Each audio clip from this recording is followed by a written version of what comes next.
to have with us for our featured guest, which is Richard Graves. So Richard is the Director and Associate Professor for the Center for Sustainable Building Research at the University of Minnesota College of Design. From 2012 to 2014, Richard was the Executive Director of the International Living Future Institute, leading the operations and strategic efforts around all of the Institute's signature programs. His research focuses on regenerative design as a fundamental new approach that must be required of architecture across scales, from the building to the neighborhood to the city, to achieve sustainable and resilient urban development in a dynamic world.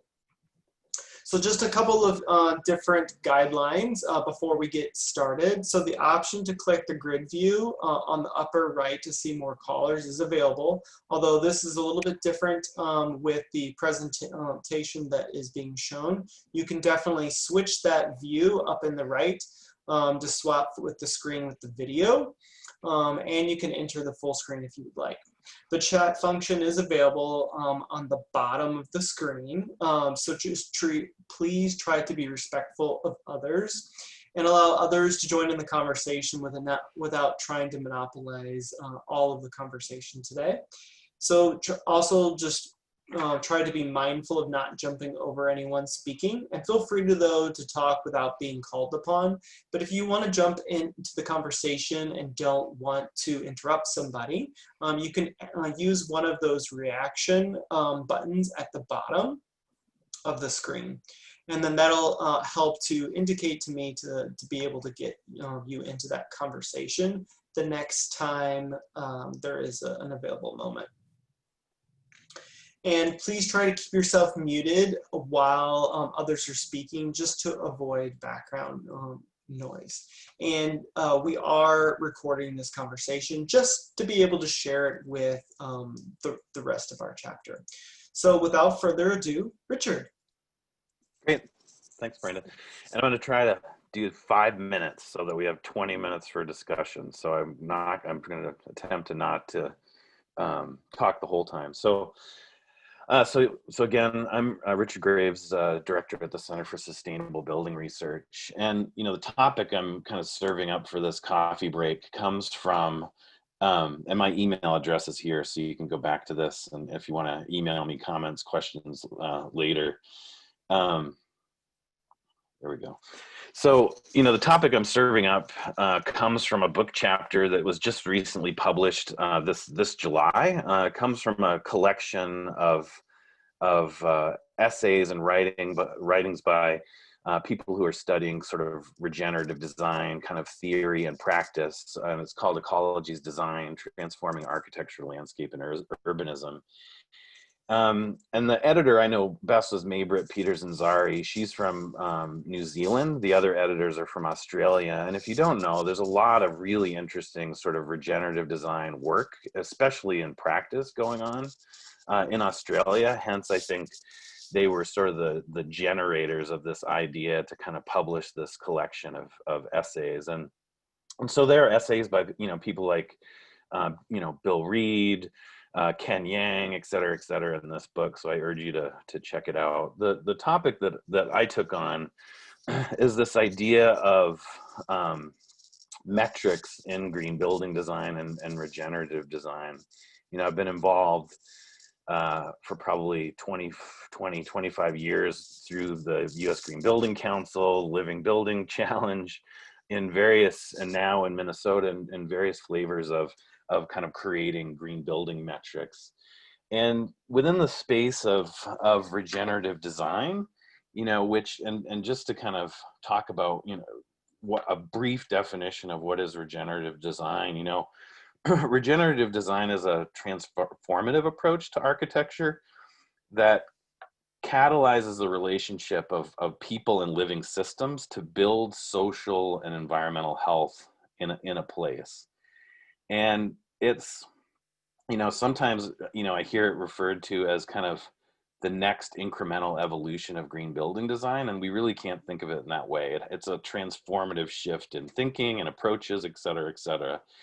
And it's actually quite controversial of should we have metrics in the regenerative design space. You know, I've even been in forums where some, I won't name names, but some people have sort of argued vehemently against metrics because metrics are mechanistic things. They are representative of sort of the checklist thinking that people kind of react against and in lead and other things. And, you know, and they sort of see these shortcomings, you know, and here's a list of some of the shortcomings of some of our current systems, you know, that fix time and space. They measure everything the same in every place. They externalize benefits and impacts to projects, and they bias kind of quantification over the qualities of systems. And regenerative design thinkers and practitioners typically react against this and say we shouldn't have metrics. So, however, I mean, I think it's really important that we find, yes, it's difficult, yes, it's something different, but we need to be able to find ways to sort of measure success or the benefits of one design scenario versus another, to be able to point to, you know, if we're taking a regenerative design approach, it's actually going to have real benefits to human and environmental health, and we can prove it in some way. Maybe we can't always quantify it.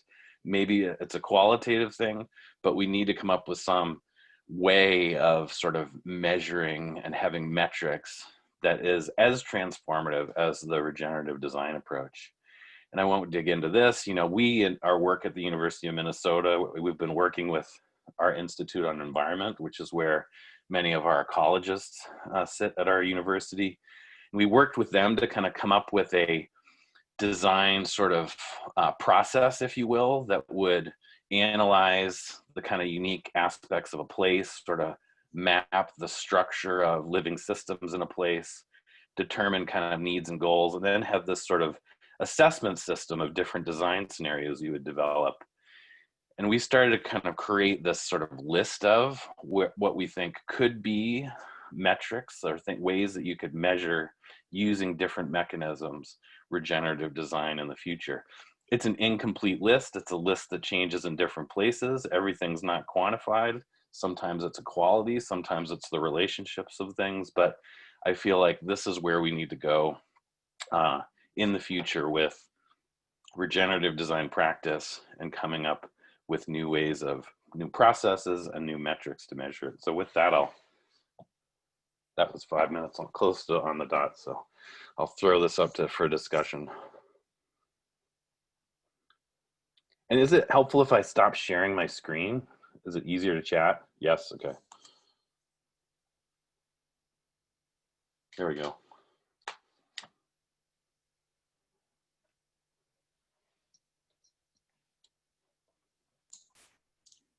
So I'll throw just a starting question out there for maybe other people or for Richard to kind of chime in on.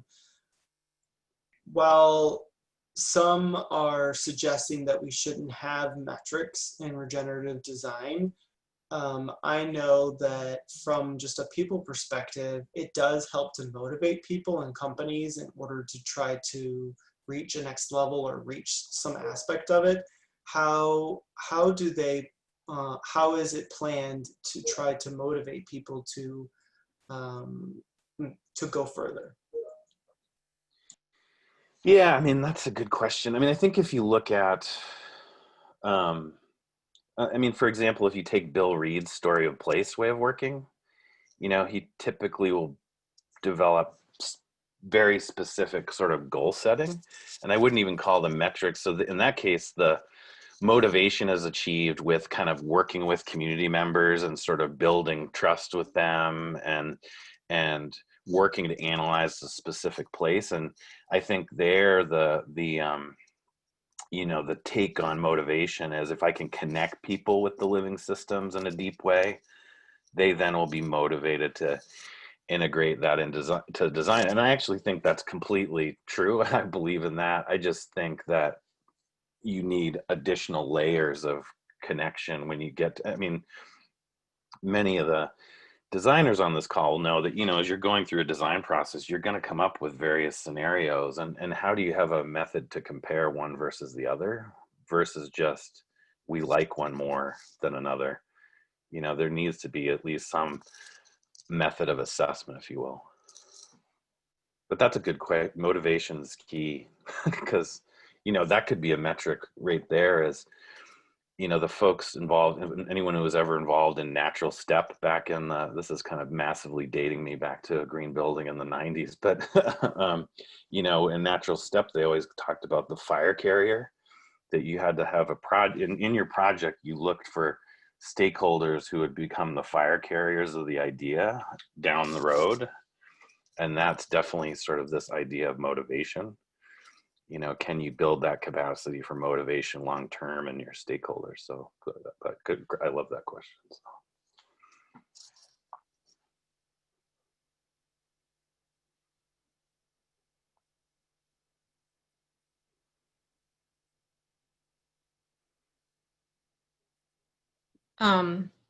Richard, I'm Hannah Roth, and I'm very familiar with the metrics and other aspects in materials, building materials. So I'm trying to wrap my head around no metrics. So with that, then among those who are involved, there's no desire for comparison of any type. And I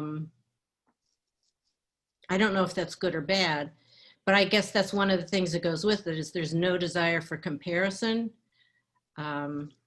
Also, this is a slightly different thought, but within LEED, at least in North America, the competitive spirit of who can get more points kind of draws people in. There are other parts of Western Europe and others where the EU, they have, their sustainability is often more by directive, and everybody's happy more just to follow the guidelines.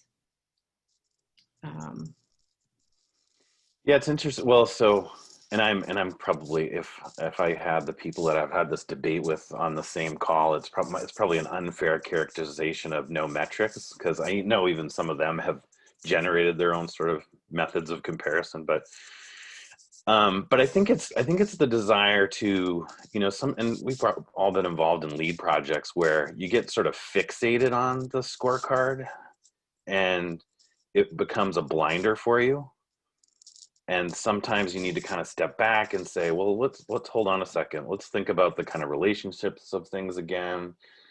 I always think it's a great discussion to say, what's the thing that's not on this scorecard that's super important for this particular project to catalyze, to really affect change or do things like that. So I think in some regenerative design theorists, it might just be for effect. They want to kind of subvert, you know, make the metric conversation go to the background, if you will, to foreground mindset and relationships and the patterns of living system kind of thinking, so that we understand and spend more time focused on that, and then maybe come back around to the metric question. So yeah, and it's interesting, the competitive spirit piece, because, you know, our system here that we manage in Minnesota, the Minnesota Sustainable Building Guidelines, is more like the Living Building Challenge, more like the European approach, where it's a list of stuff and you have to do it all. It's not like a, you know, do this so many points versus others. I mean, we have a few optional things. And I don't know if it's less motivating for design teams, because I mean, we throw some crazy stuff in there that's pretty aggressive, and I see some pretty motivated teams they actually compete around other stuff, like more design-based things. Can I have the design sort of teach about environmental issues or other things? So yeah, I don't know, that's a good one. If we could track, like, do we get actual performance from kind of competitive systems versus mandatory systems? That would be a good thing to research and figure out. Hey, Richard, this is Ralph Bickness. How are you? Hey, Ralph, how are you? Hey, thanks for the presentation. It is thought-provoking. So I like metrics because it's kind of the easy button.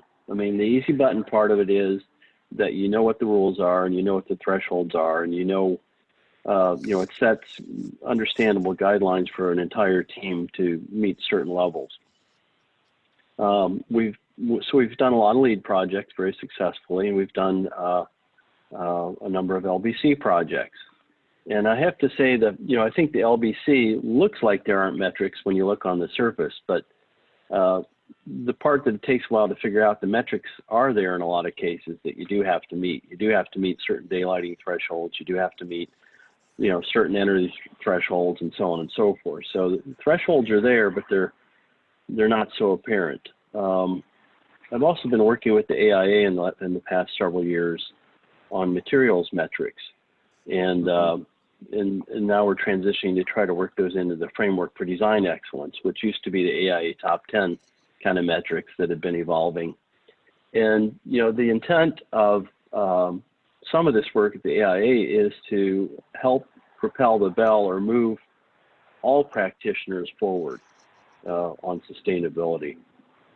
So again, there are some metrics, but the interesting thing there is they are looking at kind of the easy button approach, and they're saying, if you can only do one thing, do this first. Of these top 10 categories, do this one thing first.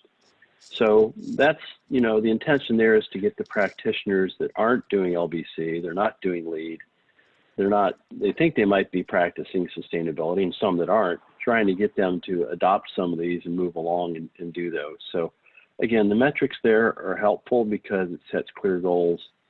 I will say, and I'm just throwing this out for conversation, that our challenge with LEED is to get the team to think beyond the checklist, to think about what's going to make this better for people, and that includes helping the planet, right? So what's really the goal is what's going to meet the client's goals, what's going to meet their needs, and what's going to make this better for people. And so generally the client likes to make things better for people. So if we think that way, instead of just checking off boxes on the checklist, it helps us focus on and prioritize on the things that are going to make life better first, and really focus on those. So that's just a little bit about how we can get away from the checklist a little bit, but in the end, it still comes down to having to check off the boxes and seeing what your levels of accomplishment are. So I'd be interested in others' perspectives on that. I threw a lot out there, but just like to see what others have to say too.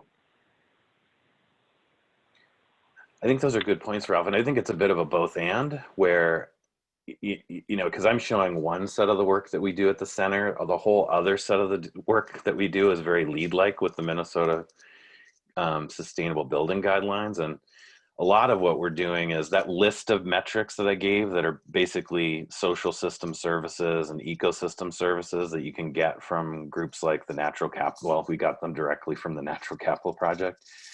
We've then gone, and every single one of those, I've had researchers find quantifiable or qualitative things that you could measure on particular projects. And it's interesting because we've done some test projects, and we've actually found a couple of things. That one is, like you said, Ralph, we actually find it most effective if you start with the social system services, like how is this particular thing benefiting human health and the community, et cetera, and then you walk that back to the relationship to ecosystem services.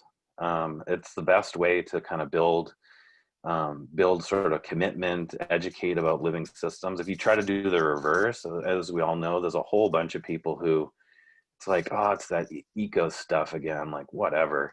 But if you can start to say, okay, how are we benefiting people's lives here? And that's the role. I mean, that's architecture at its most essential.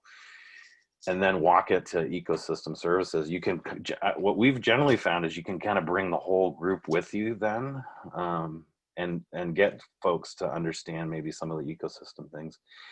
The other thing, and even though it's like some ungodly number of metrics on that list, it usually comes down to like 2 or 3 things that really matter in that particular place that are going to catalyze change. And so in a way it gets simpler, because you say, you know what, water's the driver for this project. and maybe something about material health, and then something we're doing on the social system side. And those are the real drivers. And if we do those really well, they're gonna scale the change for this particular project to really have systemic change to the community, to the watershed, whatever. And so let's drive those and make the other, and then then we'll ripple to the other things as we go. And in a way, what we found on a few projects, that actually simplifies things, instead of like when you get lost in all the weeds of LBC metrics or lead things, and you're like, good Lord, I'm tracking how many things with this damn checklist.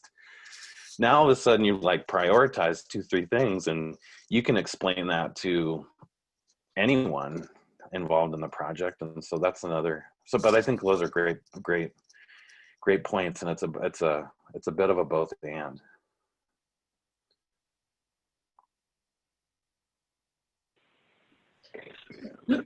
So Richard, when you talk about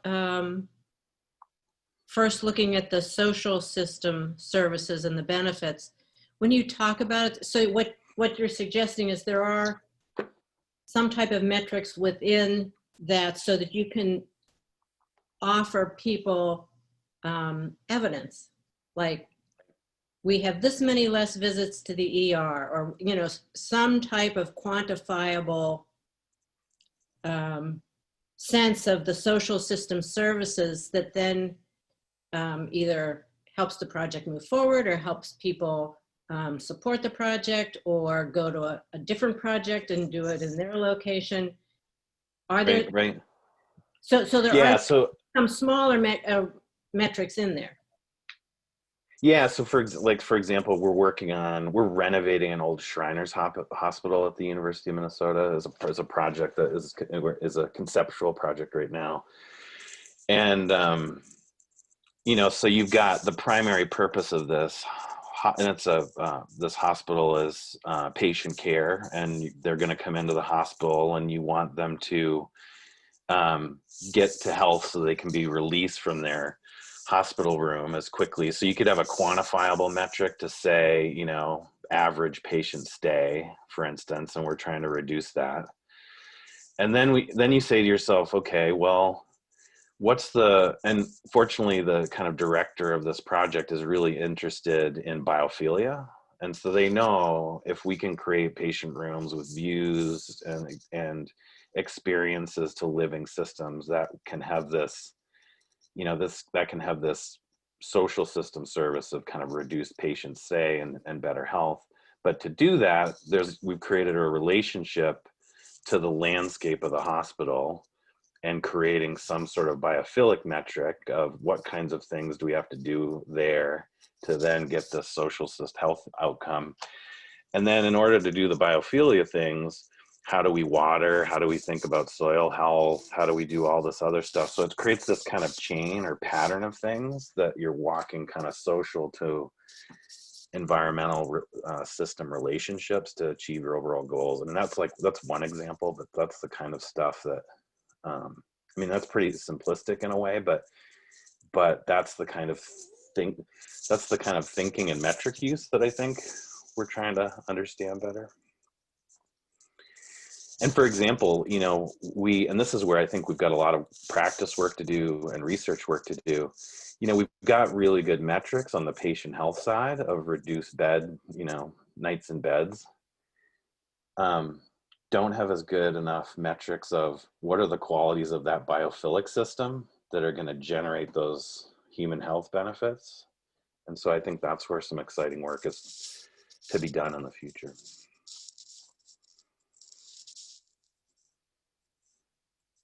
Does that make any sense? Okay.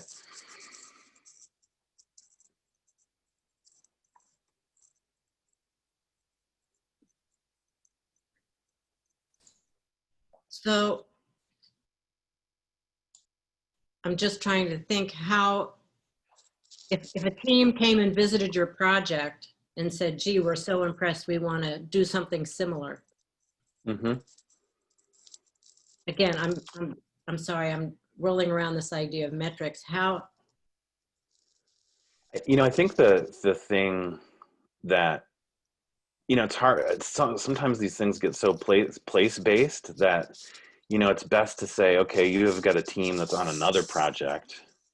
Let's talk about your project, your stakeholders, that place. And here's in the case study of how it was done in some other thing. So there's this sort of social system to ecosystem pattern that I just showed you. But we've got to, the hard part is then we've got to translate that to your particular project you're working on and say, okay, let's now start to do some of your kind of design workshop work and to say, how can we identify what some of those social system services for your particular project might be? And that's that list that I have that I showed before. And I can share these slides so you can kind of look through that list. You know, that's meant to be kind of a first pass, and they're scaled by there are different scales to them. Some of them are local things, some of them are watershed scale things, some of them are global things. And you say, you know, for this particular project, these are the things that we think are the drivers. I think you'll often find them in the brief of your project. You know, your client's going to come with them inherently, some sort of system drivers they see, and they'll have a metric for that. And it's actually the act of connecting it to other things that I think can have some design power, because it gives you sort of the relationships of things. And you know, designers and architects are great synthesizers of stuff. I think inherently we don't like the dissection tool of a checklist for like, we like want to say, okay, connect this thing to other things, or how does this one thing do 5 things at once? And so, you know, I've been in other groups and I've given this talk, and, you know, some architects are like, oh, so what? You're just describing the same old architecture process we always do. And in a way, yeah, I am. I'm just sort of spotlighting and trying to tune it a bit. So, but I agree with you. It's really hard to conceive of some of this stuff kind of divorced from an actual thing and group of stakeholders. It's much easier to sort of coach it, facilitate it with a real project. You know, that's why we're actually trying to do kind of real project testing with some of this stuff to see if it really, you know, what has to be changed, what holds weight, etc.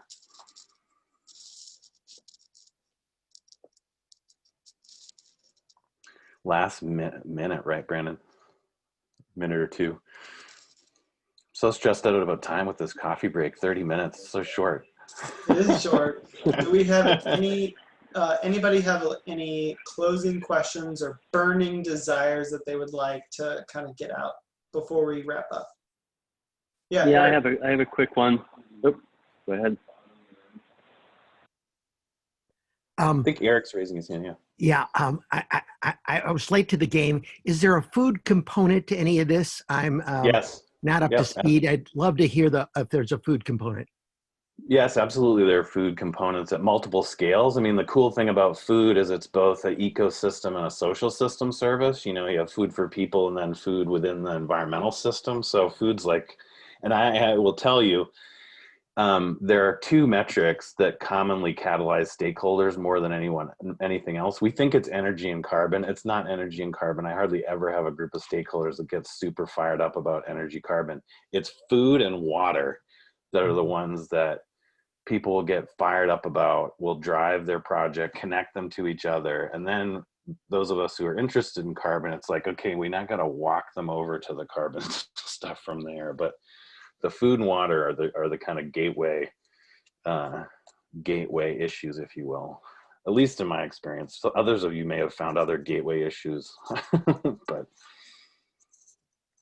Thank you. And I'll just follow up with the staff on that. Thanks. Appreciate that. And my email address is here. So anyone who wants to email me questions, comments, critique, whatever, feel free.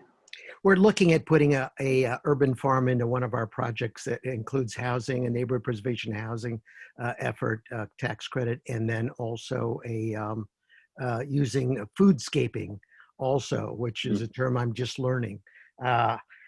So thank you very much. Yeah. Well, I know we're over time, but Richard, you mentioned Bill Reed and his story of place process. So I haven't worked real hard to find a good resource for that process, but do you have something that can help me with that?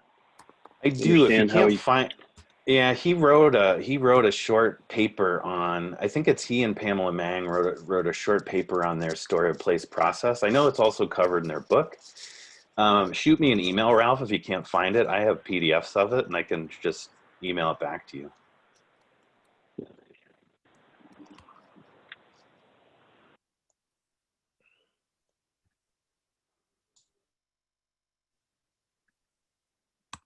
Great. Well, thanks everybody. This is a fantastic idea, by the way. So I'm going to encourage my local USGBC chapter to just flat out copy this because I think it's a great idea. Thank you. Emily, Freddie, do you want to wrap it up? Sure. Yeah, go Emily. Okay. All right. Well, thanks everybody for joining us. Ralph, I just dropped a link in the chat that I found that might be helpful to click on before we leave. But Richard, thank you so much for being here. It's great to have you as a guest. We're happy to have people copy this concept. We kind of copied it from somebody else and put a different spin on it. So we're excited to continue these. We have a few more scheduled in October and November. I think the next one is on the 8th of October. We're switching to the Thursday so we don't conflict with the Midwest Climate Summit that kicks off next Friday. And we'll have a guest from the Sierra Club and who chairs their political committee with us in October. And then just a couple other quick events. The Higher Ed and Emerging Professional Committee is hosting a socially distanced garden work day this weekend in the North Newstead neighborhood. You can be in touch with Freddie for more info about that. And we've got some Green Shadow meetups next Monday and Wednesday, I believe, as well as a building energy performance standard Q&A with the city on Wednesday. And finally, our last evening program of the year, I can't believe already, is October 14th. That's a Wednesday. It's a Women in Green program in partnership with the AIA, Women in Architecture, and the 500 Women Scientists, St. Louis Pod. Will be featuring several speakers from each organization and focusing on Project Drawdown. So would love to have folks attend any and all of those events. And like Brandon said, encourage people to join the chapter as well if you're not already a member. So happy World Green Building Week. I just realized we're closing that out. And thanks again to Richard and Brandon for hosting us. So have a great day, everybody. Oh, thank you. Thanks, Richard.